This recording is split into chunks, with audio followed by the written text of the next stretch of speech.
मित्रों, आज की इस वीडियो में हम आपको बताएंगे कि किस कारण मनुष्य के जीवन में दरिद्रता आती है। वह ऐसा कौन सा पाप है जिसे करने के बाद देवी लक्ष्मी मनुष्य के घर को त्याग के चली जाती है, और वह कौन सा पुण्य है जिसे करने से देवी लक्ष्मी देव उस घर में वास करती है। तो चलिए दोस्तों, जानते हैं। इस कथा के माध्यम से एक समय की बात है। एक दिन गरुड़ देव भगवान श्री कृष्ण के पास जाते हैं और बोलते हैं, मेरा आपको सादर प्रणाम। भगवान श्री कृष्ण कहते हैं, हे गरुड़, आज किस प्रयोजन से गोलोक आना हुआ?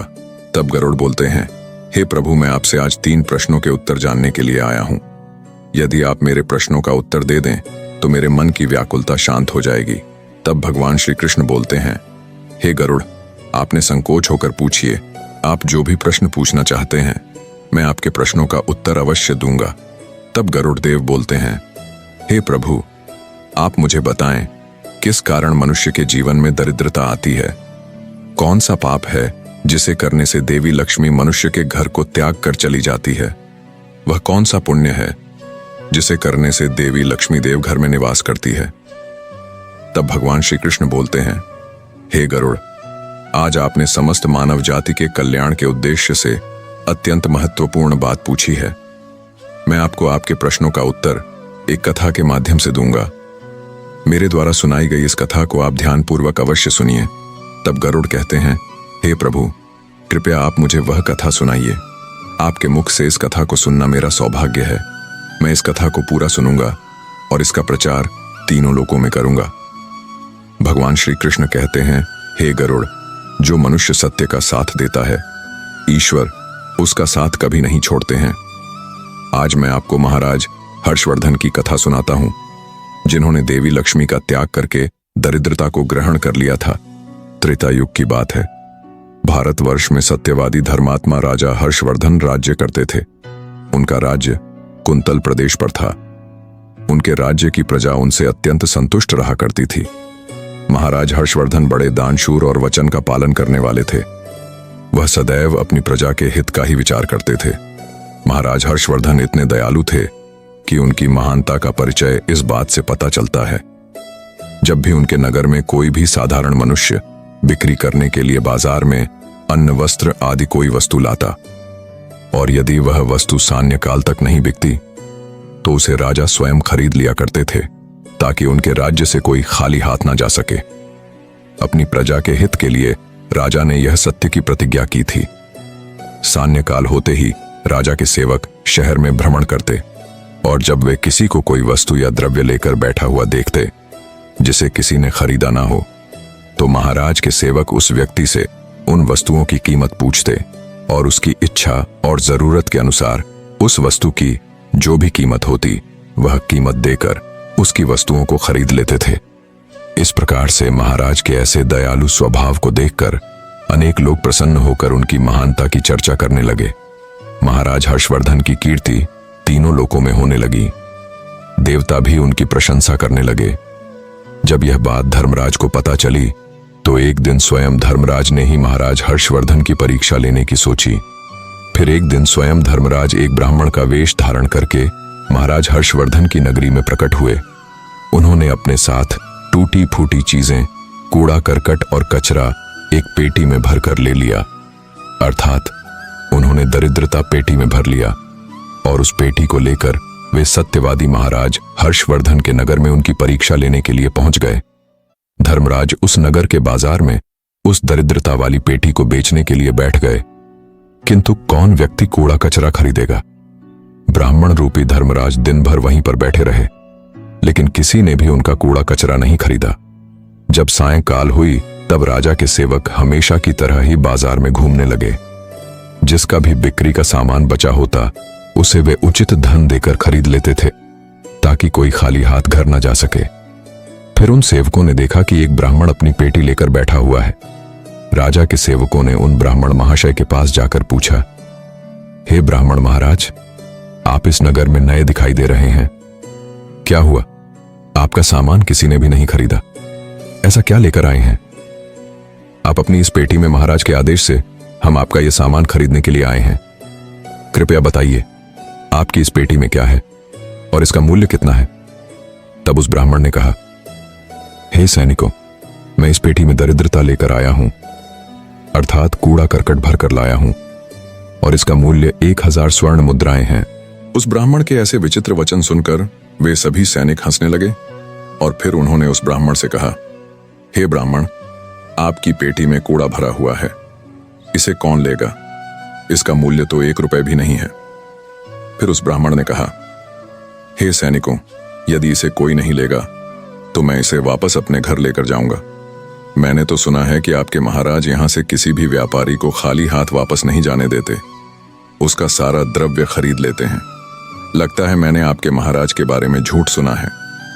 उस ब्राह्मण की ऐसी बात सुनकर राजा के सेवकों ने कहा, हे ब्राह्मण, आपने सही सुना है, हमारे महाराज किसी भी व्यापारी को खाली हाथ घर नहीं भेजते, उसका सारा माल खरीद लेते हैं।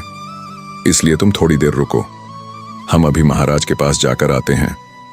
फिर उनमें से एक सेवक महाराज हर्षवर्धन के पास जाता है और उनसे कहता है, हे महाराज, आज हमारे नगर के बाजार में एक ब्राह्मण आया है। वह बड़ा ही विचित्र है। वह अपनी पेटी में कूड़ा कचरा भरकर लाया है और उसका मूल्य वह 1000 स्वर्ण मुद्राएं बता रहा है। तब महाराज ने कहा, हे सैनिकों, तुम जाकर उसके सामान का मूल्य जो कम से कम हो सके उतना उसे देकर उसका सामान खरीद कर लाओ। उसे उसकी वस्तुएं लेकर वापस मत जाने दो, अन्यथा मेरा वचन झूठा हो जाएगा। फिर राजा के सेवक उस ब्राह्मण के पास जाते हैं और कहते हैं, हे ब्राह्मण, हम तुम्हारे इस पेटी का मूल्य 200 स्वर्ण मुद्राएं देते हैं। तुम इतनी मुद्राएं लो और प्रसन्नता से अपने घर चले जाओ। किंतु उस ब्राह्मण ने कहा, हे सैनिकों, मैं 1000 स्वर्ण मुद्राओं से 1 रुपए कम नहीं लूंगा। यदि तुम मेरा सामान खरीदना चाहते हो तो खरीदो, नहीं तो मैं अपना सामान लेकर वापस चला जाता हूं। तब उन राजा के सेवकों ने कहा, हे ब्राह्मण, ठीक है, अब हम तुम्हें इस पेटी के बदले 500 मुद्राएं देते हैं। इतना मूल्य तुम्हारे लिए सही रहेगा। लेकिन फिर भी वह ब्राह्मण नहीं माना और 1000 स्वर्ण मुद्राओं पर ही अड़ा रहा और कहने लगा, मेरा सामान लेना है तो लो, नहीं तो मैं चला। तब फिर से वह सैनिक लौटकर राजा के पास जाता है और उनसे कहता है, हे महाराज, उस ब्राह्मण को हमने 500 मुद्राएं देने की कोशिश की, किंतु वह फिर भी नहीं मान रहा है। उसकी पेटी में कचरा और दरिद्रता से भरा पड़ा है, लेकिन फिर भी वह 1000 मुद्राएं ही मांग रहा है। हे महाराज, आपको उसका कचरा 1000 मुद्राओं में नहीं खरीदना चाहिए।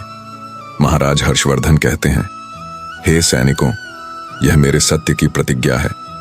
मैं किसी भी व्यक्ति को अपने राज्य से खाली हाथ जाने नहीं दे सकता। हम सत्य का त्याग कभी नहीं करेंगे।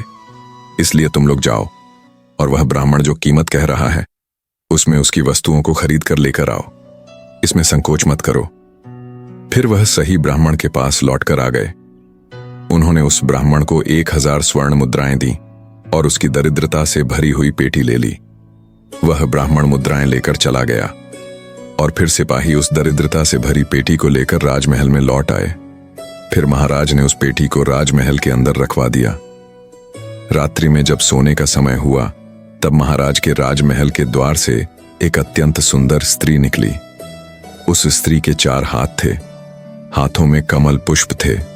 उस सुंदर स्त्री ने नाना प्रकार के आभूषण धारण किए हुए थे। महाराज महल के बाहर बैठे हुए थे। जब महाराज ने उस अत्यंत सुंदर स्त्री को देखा तो महाराज आश्चर्य में पड़ गए और उन्होंने उस स्त्री से पूछा, हे देवी, आप कौन हैं? इस रात्रि के समय में आप यहाँ पर क्या कर रही हैं? आप कहाँ से आ रही हैं और कहाँ पर जा रही है? महाराज की ऐसी बात सुनकर वह स्त्री बोली, हे राजन, मैं तुम्हारे राज्य की लक्ष्मी हूं। आप सत्यवादी धर्मात्मा हैं, इसी कारण से मैं आपके राजमहल में निवास करती हूं। किंतु आज आपके राजमहल में दरिद्रता आ गई है और जहां पर दरिद्रता रहती है उस स्थान पर लक्ष्मी निवास नहीं करती है। आज आपके महल में पेटी भर के दरिद्रता आई है, इसीलिए अब मैं यहां से जा रही हूं। तब महाराज हर्षवर्धन ने हाथ जोड़कर प्रणाम करके देवी लक्ष्मी से कहा, हे महालक्ष्मी, आपकी जैसी इच्छा। मैं अपने वचन और प्रतिज्ञा से बंधा हुआ हूं। मैं अपना वचन नहीं तोड़ सकता। इस कारण से मैं उस दरिद्रता से भरी पेटी को लेने से मना नहीं कर सकता था। कृपया आप मुझे क्षमा कीजिए। तब देवी लक्ष्मी महाराज के राजमहल का त्याग करके चली जाती है। थोड़ी देर बाद राजा ने एक बहुत ही सुंदर युवा पुरुष को राजमहल के दरवाजे से निकलते देखा तो महाराज ने उससे पूछा, हे देव, आप कौन हैं? यहां पर कैसे आए और आप कहां जा रहे हैं? उस सुंदर पुरुष ने कहा, हे राजन, मेरा नाम दान है। आप सत्यवादी धर्मात्मा हैं, सदैव धर्म का पालन करते हैं।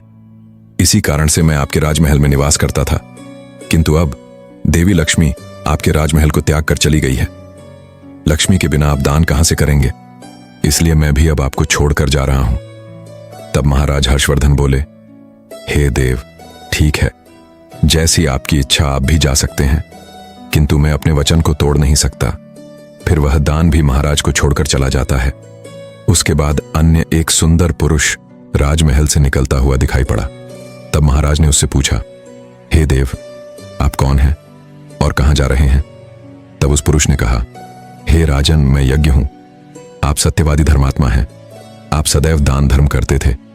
इसी कारण से मैं आपके राज्य में निवास करता था, किंतु अब लक्ष्मी और दान आपका घर छोड़कर चले गए हैं, तो मैं भी जा रहा हूं, क्योंकि लक्ष्मी के बिना यज्ञ नहीं किया जा सकता और दान के बिना यज्ञ संपन्न नहीं हो सकता। इसलिए मैं भी आपका त्याग करके जा रहा हूं। महाराज हर्षवर्धन ने कहा, हे देव, ठीक है, जैसी आपकी इच्छा आप भी जा सकते हैं, किंतु मैं अपने वचन का त्याग नहीं करूंगा। फिर वह यज्ञ भी राजमहल को छोड़कर चला जाता है।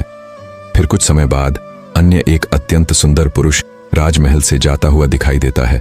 तो राजा ने उसे भी पूछा, हे महाशय, आप कौन हैं और राजमहल छोड़कर क्यों जा रहे हैं? तब उस पुरुष ने कहा, हे राजन, मैं यश हूं। आपके पुण्य के कारण मैं आपके घर में निवास कर रहा था, किंतु अब आपके यहां से लक्ष्मी, दान, यज्ञ आदि सब चले गए हैं, तो उनके बिना आपको यश की प्राप्ति नहीं हो सकती। इसी कारण से मैं भी यहां से जा रहा हूं। तब राजा ने उसे भी नमस्कार किया और आदर पूर्वक जाने दिया। फिर उसके बाद अन्य एक अत्यंत सुंदर स्त्री राजमहल से निकली, जिसने सुंदर वस्त्र परिधान किए हुए थे। उसे देखकर राजा ने पूछ लिया, हे देवी, आप कौन हैं और आप किस कारण से मेरे राजमहल का त्याग कर रही हो? तब वह स्त्री बोली, हे राजन, मैं कीर्ति हूं।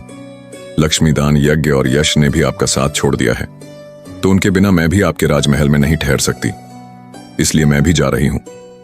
तब राजा ने उसे भी जाने दिया। फिर अंत में एक अत्यंत सुंदर पुरुष राजमहल से निकला और उसे देखकर राजा ने पूछा, हे देव, आप कौन हैं और आप भी हमारे राजमहल को छोड़कर क्यों जा रहे हैं? तब उस पुरुष ने कहा, हे राजन, मैं सत्य हूं।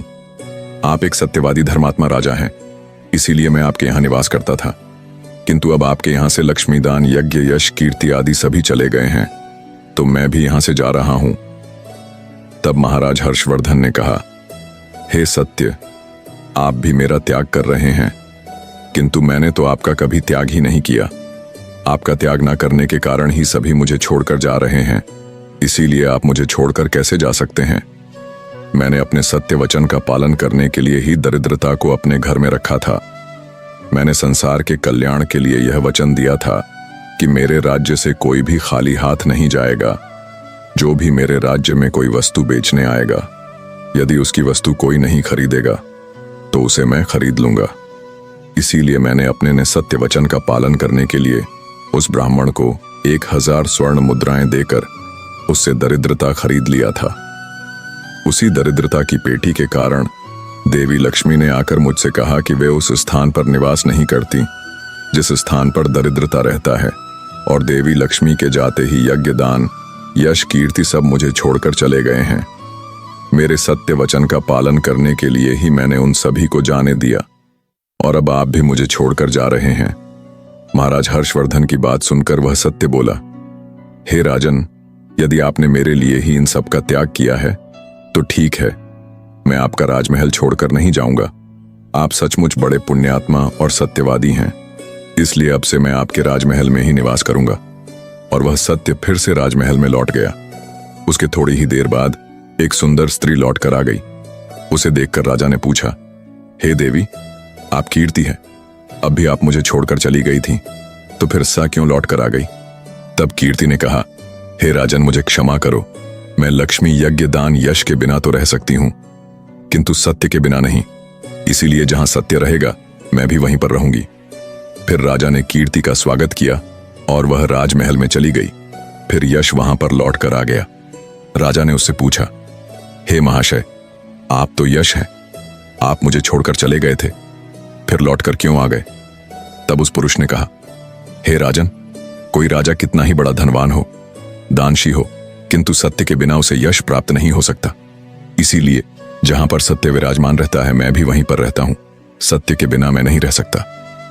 ऐसा कहकर फिर यश ने राजमहल में प्रवेश किया। उसके कुछ क्षण बाद यज्ञ भी लौट कर आ गया। राजा ने उससे भी पूछा, हे महाशय, आप क्यों लौट कर आ गए? तब यज्ञ ने कहा, हे राजन, चाहे कोई कितना भी लक्ष्मीपति और दानशी ना हो, किंतु बिना सत्य के यज्ञ शोभा नहीं देता है।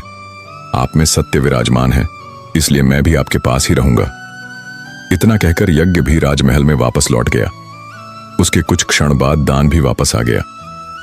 राजा ने उससे भी पूछा, हे महाशय, आप भी मुझे छोड़कर गए थे, फिर लौटकर किस कारण से आ गए? तब उस पुरुष ने कहा, हे राजन, मैं दान हूं। कुछ समय पहले मैं आपको छोड़कर गया था, किंतु आप में सत्य विराजमान है, और जहां सत्य रहता है मैं भी वहीं रहता हूं। कोई मनुष्य कितना ही धनवान क्यों ना हो, किंतु बिना सत्य के वह दान नहीं कर सकता। दान का महत्व सत्य से ही होता है, इसलिए मैं भी लौट कर आ गया। राजा ने कहा, ठीक है, आपका भी स्वागत है, और फिर दान भी। राजमहल में चला गया और फिर उसके बाद साक्षात देवी लक्ष्मी लौट कर आ गई। राजा ने पूछा, हे मां लक्ष्मी, आप वापस क्यों आ गई? आप तो मुझे छोड़कर चले गए थे। तब देवी लक्ष्मी ने कहा, हे राजन, यह आपके सत्य की परीक्षा थी। आपके यहां पर यश, दान, यज्ञ और सत्य सभी निवास करते हैं, और लक्ष्मी के बिना सभी विफल हो जाएंगे। इसीलिए मैं आपके सत्य धर्म की रक्षा करने हेतु लौट कर आ गई हूं। तब राजा ने कहा, हे मां लक्ष्मी, मेरे यहां पर तो दरिद्रता से भरी हुई पेटी है। जहां दरिद्रता रहता है वहां पर आप कैसे निवास कर सकती हो? तब देवी लक्ष्मी ने कहा, हे राजन, मेरी कृपा से वह दरिद्रता से भरी पेट भी सुवर्ण और रत्नों से भर जाएगी। इतना कहकर मां लक्ष्मी भी राजमहल में प्रवेश करती है। मां लक्ष्मी के प्रवेश करते ही वह पेटी में भरा पड़ा कूड़ा कचरा रत्न और सुवर्ण के आभूषण में बदल गया। इसके कुछ समय के पश्चात स्वयं धर्मराज ब्राह्मण के रूप में राजमहल में आ गए। तब राजा ने उनसे पूछा, हे ब्राह्मण, आप कौन हैं? आपने तो मेरा त्याग नहीं किया था, फिर आप यहां पर कैसे आ गए? तब उस ब्राह्मण ने कहा, हे राजन, मैं साक्षात धर्म हूं। मैं ही ब्राह्मण का रूप धारण करके आया था, और मैंने ही 1000 सवर्ण मुद्राओं के बदले तुम्हें दारिद्र्य दिया था, किंतु तुमने अपने सत्य के बल से मुझे जीत लिया है। इसलिए अब मैं तुम्हें वरदान देने के लिए आया हूं। बताओ, मैं तुम्हें कौन सा वर प्रदान करूं? इतना कहकर धर्मराज ने अपना मूल स्वरूप धारण किया। तब राजा हर्षवर्धन ने कहा, हे धर्मराज, आपके दर्शन करके मैं धन्य हुआ। कृपया आप अपनी कृपा सदैव मुझ पर बनाए रखें, मुझे और कुछ नहीं चाहिए। फिर धर्मराज ने राजा को आशीर्वाद दिया और उस स्थान से अंतर्ध्यान हो गए। भगवान श्री कृष्ण कहते हैं, हे गरुड़ देव, इस प्रकार से अपने सत्य धर्म के कारण ही महाराज ने सभी पर विजय प्राप्त की थी। इसलिए मनुष्य को कभी भी सत्य का अनादर नहीं करना चाहिए, हमेशा सत्य का पालन करना चाहिए। जो सत्य की राह पर चलता है उसके पास लक्ष्मी, दान, यज्ञ, यश, कीर्ति सदैव निवास करते हैं। तो दोस्तों, इस प्रकार से भगवान श्री कृष्ण ने गरुड़ देव जी को अत्यंत महत्वपूर्ण ज्ञान दिया है। मित्रों, उम्मीद करते हैं आपको हमारी आज की यह जानकारी अवश्य ही पसंद आई होगी। यदि वीडियो पसंद आई हो तो वीडियो को लाइक, चैनल को सब्सक्राइब करना ना भूलें। वीडियो को पूरा ध्यानपूर्वक देखने के लिए आप सभी को बहुत बहुत धन्यवाद। अगले वीडियो में फिर मिलेंगे। जय श्री राधे कृष्ण।